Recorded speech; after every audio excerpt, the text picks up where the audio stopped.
ఓం నమ శివాయ. అందరికీ నమస్కారం అండి. ఈరోజు వీడియోలో వృషభ రాశి వారి యొక్క జాతక ఫలితాలు ఏ విధంగా ఉన్నాయి, వారి గురించి తెలుసుకుందాం. వీరి జాతకంలో ఉండే ప్రధాన అంశాలు ఏంటి, అదేవిధంగా నవంబర్ 4 మంగళవారం వీరి యొక్క జాతక ఫలితాలు ఏ విధంగా ఉన్నాయి, గురు శని దృష్టి యొక్క ప్రభావాలు ఎలా ఉన్నాయి, ఈరోజు వీరికి మంచి కలిసి వస్తుందా, చెడు కలిసి వస్తుందా, ఈ వీడియోలో చూద్దాం. వృషభ రాశి వారు మీరు గత కొన్ని రోజులుగా మీరు ఆలోచించే ఆలోచనల్లో కొంచెం మార్పు వస్తుందండి. ఇది శని దృష్టి, గురు దృష్టి రెండు కలిసిన సమయం.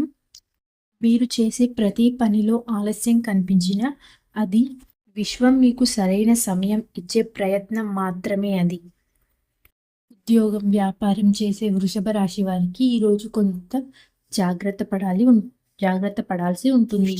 మీరు చేసే పనిలో కాన్సంట్రేషన్ తగ్గే అవకాశం ఉంది, కానీ మీకు కొత్త అవకాశాలు కనిపిస్తాయి. ఎవరైనా కొత్త ప్రాజెక్ట్ మరియు లేదా డీల్ గురించి మాట్లాడతారు, కానీ మీరు వెంటనే నిర్ణయం తీసుకోకండి. ఆ రోజు చివరిలో మీరు ఆలోచించి నిర్ణయం తీసుకుంటే మీకు ఖచ్చితంగా లాభం మాత్రం తప్పదు. వృషభ రాశి వారు ఆర్థిక పరంగా చూసుకుంటే మీకు కొత్త ఖర్చులు వస్తాయి అండ్ పాత బాకీలు కూడా వస్తాయి. ఒకవేళ మీకు దానం చేసే అవకాశం వస్తే దానం తప్పనిసరిగా చేయండి. ఆ దానం వల్ల మీకు అదృష్టం వర్తిస్తుంది. ఇంట్లో మీకు పెద్దలు చెప్పే మాటలు చాలా కఠినంగా అనిపించవచ్చు, కానీ వారు చెప్పేవి మీ మేలు కోసం మాత్రమే. ప్రేమ సంబంధాల్లో ఉన్నవారు ఈరోజు అపార్థాలను నివారించండి. ఒక చిన్న మాట కూడా మన మనసును బాధ చేస్తుంది. మీరే ముందుగా సారీ చెప్పండి. దానివల్ల మీ ప్రేమ బంధం బలపడుతుంది. వివాహితులకు జీవిత భాగస్వామి యొక్క సహాయం లభిస్తుంది. కొంతమందికి పాత మిత్రులు కలవవచ్చు. వారు మాట్లాడే మాటల్లో సూచనలను గమనించండి. ఈ రాశి వారికి ఆరోగ్యపరంగా కొద్దిగా అలసటగా ఉంటుంది. ఈ రాశి వారు ప్రాణాయామం లేదా నిశ్శబ్దంగా ఉండి ధ్యానం చేసుకుంటూ ఉండండి. మనసులో ఉన్న భయం, ఆందోళన ఇటువంటివి తగ్గిపోతాయి. చిన్న ప్రయాణం చేసే అవకాశం వస్తుంది. ఆదిలో అడ్డంకి ఉన్న చివరి వరకు చేస్తే ఫలితం లభిస్తుంది. ఈ రాశివారు శనివారం రోజున శివాలయానికి వెళ్ళి శివాలయంలో ఓం నమ శివాయ అనే మంత్రాన్ని 11 సార్లు జపించండి.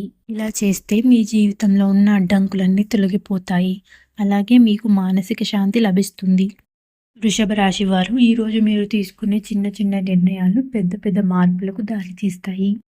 శివుని యొక్క దయతో మీ ప్రయత్నాలకు ఖచ్చితంగా ఫలితం దక్కుతుంది. ఈరోజు చంద్రుడు మీ రాశి నుండి తృతీయ స్థానంలోకి సంచరిస్తున్నాడు.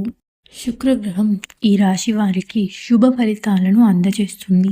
దివ్య గ్రహం శుక్రగ్రహం కూడా కావడంతో శుద్ధ మహాశక్తి, స్త్రీ శక్తి యొక్క బలం మీకు బలంగా ఉంటుంది. వృషభ రాశి వారికి ఈరోజు దైవిక సమ్మేళనం జరగబోతుంది.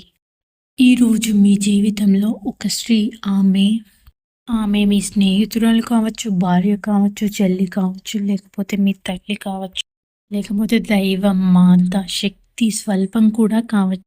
ఆమె వల్ల మీ కోరిక కావచ్చు, మీరు చాలా రోజులుగా ఏదైతే కావాలి అనుకుంటున్నారో, కోరిక నెరవేరుతుంది అనుకుంటున్నారో, ఆ యొక్క కోరిక వీళ్ళ చేతుల్లో ఎవరి ఒక చేతుల్లో మీ కోరిక అనేది నెరవేరడం జరుగుతుంది. ఆ స్త్రీతో మీరు మాట్లాడేటప్పుడు సహనం, నిశ్శబ్దం పాటించాలి. ఆమె మాట్లాడే మాటల్లో దైవ సంకేతం దాగి ఉంటుంది.